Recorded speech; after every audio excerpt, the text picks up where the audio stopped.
So if someone knocks the other one out, they're gonna get a big bonus. What about, does TKO count? Yeah. I think Devontae Davis is probably the greatest fighter around now, but he's got a tough fight coming up. You know, he's the top dog. There's no doubt about it. He's showed that. I think it's obvious that Davis would win, even with all the size difference. But again, I wouldn't put anything past that kind of showman, stagey kind of fights. Well, I think I saw Cardi B just put a $250,000 bet down. It was a parlay, I believe, on Aspen all over Cyril Gahn. But then for Tank to beat you, have you seen that? And what do you think about Cardi B potentially placing a $250,000 bet here? We come from two different sides, of the world. We still on the same path to get the same thing. You know, I gotta be in there with him. I gotta be able to, his arm reach, his size, his power. Jake Paul had already turned the boxing world upside down before, but this time he dropped something that instantly changed the entire narrative of his upcoming fight with Gervonta Tank Davis. He hinted at a six-figure knockout bonus, and the moment those words left his mouth, the internet lit on fire. Suddenly, the fight was no longer being viewed as a casual exhibition or just another flashy celebrity event. Now there was real money behind a knockout, a serious incentive. And when money enters the ring, the stakes always rise, especially when both fighters are already known for chasing highlight finishes. The only reason it had to be an exhibition is just because of the weight. Yeah. But other than that, there's a winner, and there's I don't know if I can say it, but there's like a big knockout bonus. Okay. So if someone knocks the other one out, they're gonna get a big bonus. What about, does TKO count? Yeah. Okay, good. I think my prediction was that you make him quit. I think I'm gonna get in his head. He's pretty mentally weak in the ring. You know, as soon as things don't start going his way, yeah, he starts to crumble, and things aren't gonna go his way. So I think he's gonna crumble. Yeah, and I don't think he's ever. I mean, I don't know. I think you're gonna shock him. 100%. This whole buzz began during Jake's appearance on a recent podcast. When asked about the fight setup and what fans could expect, he let slip a comment that there was a massive bonus tied to a knockout. He didn't reveal much detail, he did not explain the exact terms, but what he did say was enough to make fans assume that someone could walk away with a six-figure reward if they managed to end the fight with a knockout or TKO. Whatever he thinks is coming into the ring, no matter what that is, it's underestimating. Are you paying attention to what he does in camp, or are you only focused on yourself? No, I mean, not really paying attention to what he's doing. We know how he fights, right? Yeah. And so just focus on my skill set and getting really good sparring in here to prepare for anything that he brings. Yeah. That one detail changed everything. People immediately began debating strategies, power differences, and who might take more risks inside the ring. And the reaction didn't just come from fans and social media, betting markets reacted instantly. Sportsbooks saw a huge spike in traffic, more money started moving toward knockout props, early stoppages, and method of victory bets. The hype was already high for this fight, but now people had a reason to expect not just showmanship, but danger. And yeah, we're gonna bet on Jake, right? Like 100 grand? Yeah, I don't know where we're getting that 100 grand from. I'll do like 5K, but I'm definitely gonna bet on you. Thank you. Yes, sir. We're gonna bet on you. I appreciate it. We're gonna tune in November 14th. Not only are we tune in, we're gonna find a way to stream or do something cool. You guys will be there. We love you. Thank you, man. Exhibition fights usually carry a different tone. They're often more relaxed, fighters touch gloves, smile between rounds, and treat the match like a sparring session in front of a crowd. But when someone mentions cash for a knockout, the mindset changes. Exhibition or not, a fighter wants to win. And if winning comes with a possible six-figure reward, the entire atmosphere shifts into something a lot more serious. You can do boom at the same time. As he punches, boom, you go down. Absolutely. It's all about moving after you punch. As soon as you punch, you're going. I think Devontae Davis is probably the greatest fighter around now, but he's got a tough fight coming up. You know, he's the top dog. There's no doubt about it. He showed that. Meanwhile, heavyweight contender Fabio Wardley spoke about the fight when asked for his view. Wardley didn't try to sugarcoat his thoughts. He said that these types of crossover fights don't really catch his interest. He wasn't glued to the build-up, he wasn't waiting for press conferences or social media trash talk, but even if he wasn't emotionally invested, he still gave his prediction. Not one that's really taken my interest at all. Them fights don't really bother me. I might flick it on if it's casual and about, but I'm not following the build up or interested in it really. Who wins? Wardley said that in his eyes, it seems obvious that Tank Davis would be the one to win. Even though Jake has a noticeable size advantage, Wardley still felt Tank's skills, speed, and finishing ability were at a level far above. However, he also didn't dismiss the chaos factor that these events come with. He acknowledged that anything can happen in a fights like this, especially when the showmanship, crowd energy, and unusual conditions can lead to unpredictable moments. I think it's obvious that Davis would win, even with all the size difference. But again, I wouldn't put anything past kind of that kind of showman, stagey kind of fights. The fight is set for November 14th at the Kaseya Center in Miami, broadcast live on Netflix, which means millions of viewers worldwide will be tuning in. And despite critics calling the matchup unnecessary, strange, or uneven, the numbers suggest otherwise. People want to watch it. Whether to see Jake Paul get humbled or whether to witness Gervonta Davis deal with the size difference, curiosity is drawing everyone toward that night. We have world champions, Raymond Ford in the 130-pound weight class. We got Montana Lovin. Shakur Stevenson is coming in this week.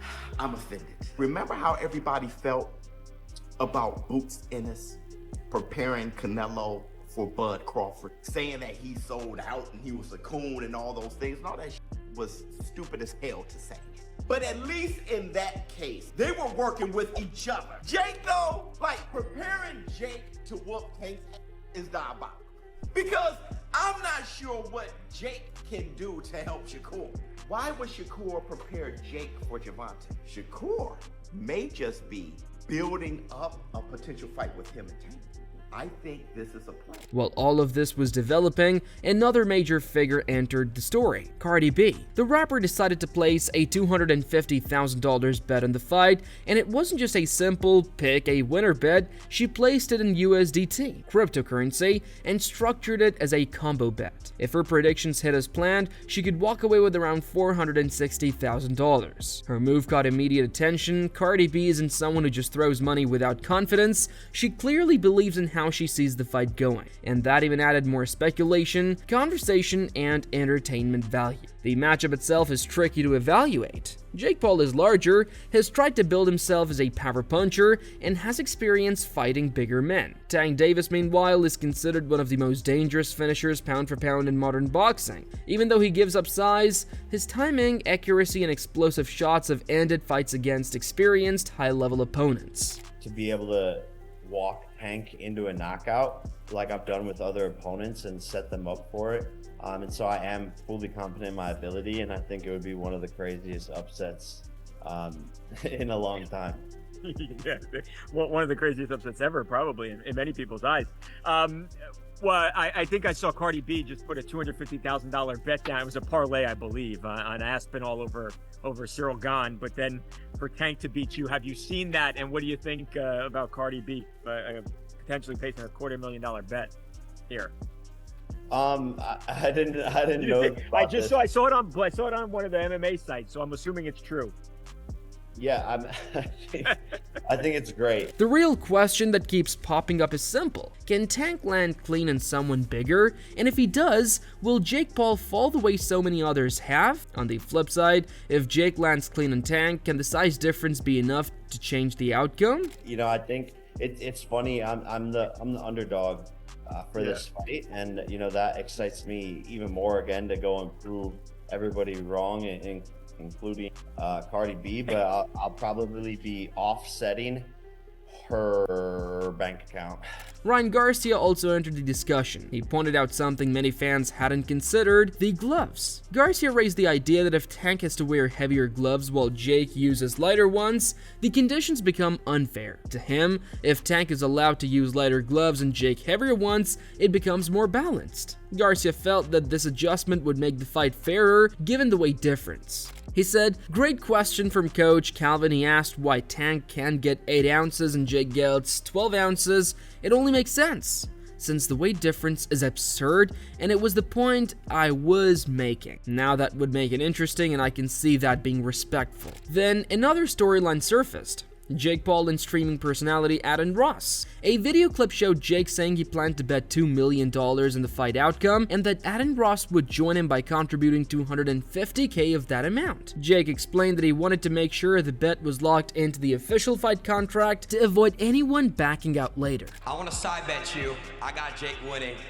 We already side betted though. We already did. What was the bet? 200. Let's go 250.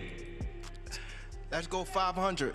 No, hell no. See, Jake, that's what Jake. Come on, wow. You have to take it, bro. Jake, y'all are making $50 million for this on Netflix. I can't do it. You split the bet with me, 250, 250. Easy. Let's make it $1 million. Whoa. Let's make it 2. Jake. Let's make it 2. Y'all gonna shake on it? Yeah. Shake on it? Jake, $1 million. 2 mil? 2 mil? 2 mil. Let's do 2 it. mil. Go ahead here, 2 mil. Go ahead. 2 mil. Easy Can we work, get bro. a shake? 2 mil? Can we get a shake? Oh, they're shaking left here. Whether that bet is officially signed remains unclear, especially because Tank Davis made comments suggesting he didn't intend to play along with that bet drama. Yet the hype around it kept the fight relevant, loud, and constantly discussed across all platforms. You, how much you want bet?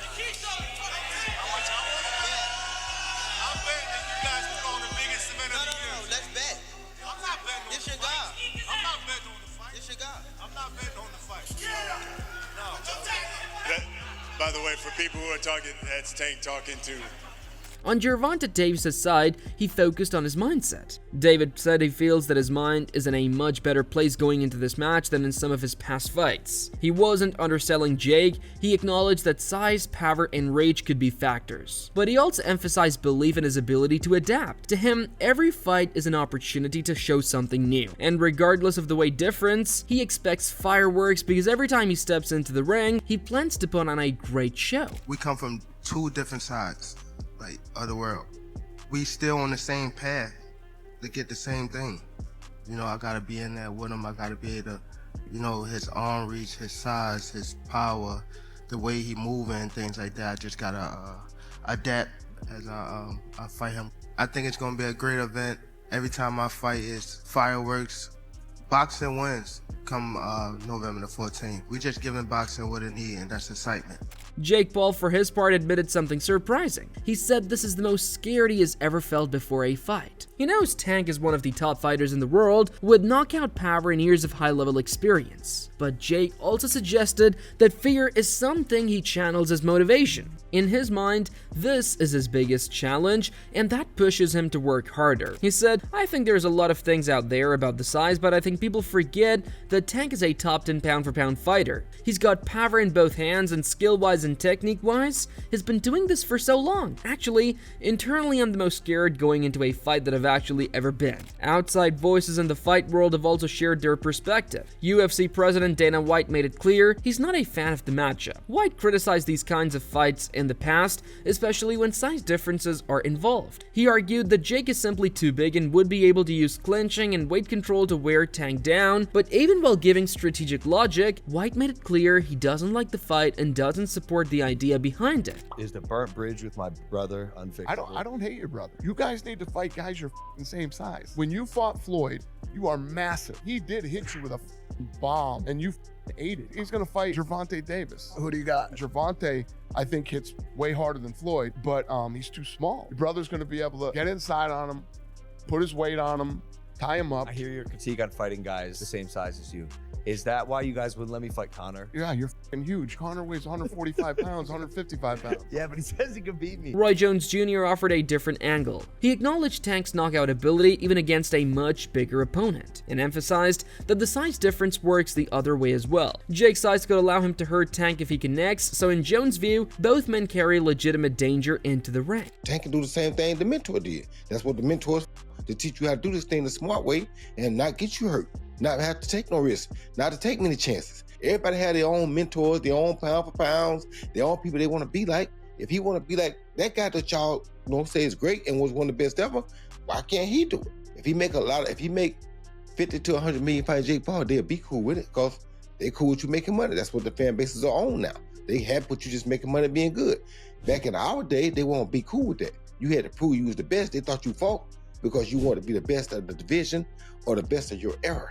I want to be the best in my division. As a matter of fact, I want to be the best around my division. Not just in my division, even around my division. I want to be the best. Meanwhile, Tim Bradley did not hold back. He compared Jake and Tank using a metaphor of an elephant and a bee, and Jake may be bigger and stronger physically, but Tank's speed, skill, and precision make him dangerous enough to overwhelm even a much larger man. At the same time, Bradley admitted that Jake Paul is undoubtedly bigger and stronger. In his view, experience of having power slaps from elite-level fighters surely makes Paul a dangerous one, but that does not scare Tank Davis at all. And I think that's what Tank was alluding to, like, hey, yeah, I know what it is, but bruh, if anything changes, y'all know what time it is. I'm coming to see you, you know, because Tank know he too small to be in the ring with this man. Tank know he way too small to be in the ring with this man. Doesn't mean that he can't win the fight. I'm just saying, man.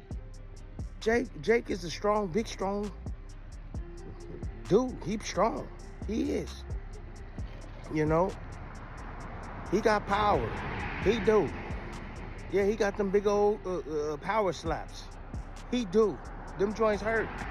All of these voices, all of this tension, all of this hype, combined with a possible knockout bonus, have turned this matchup into something much bigger than a typical exhibition. The public isn't just watching to see what happens, they're watching to see who risks it all, who pushes harder, who tries to end the fight instead of just entertaining. For Shakur to participate, and his name is a part of one of the biggest events of the year, if not the biggest event of the year.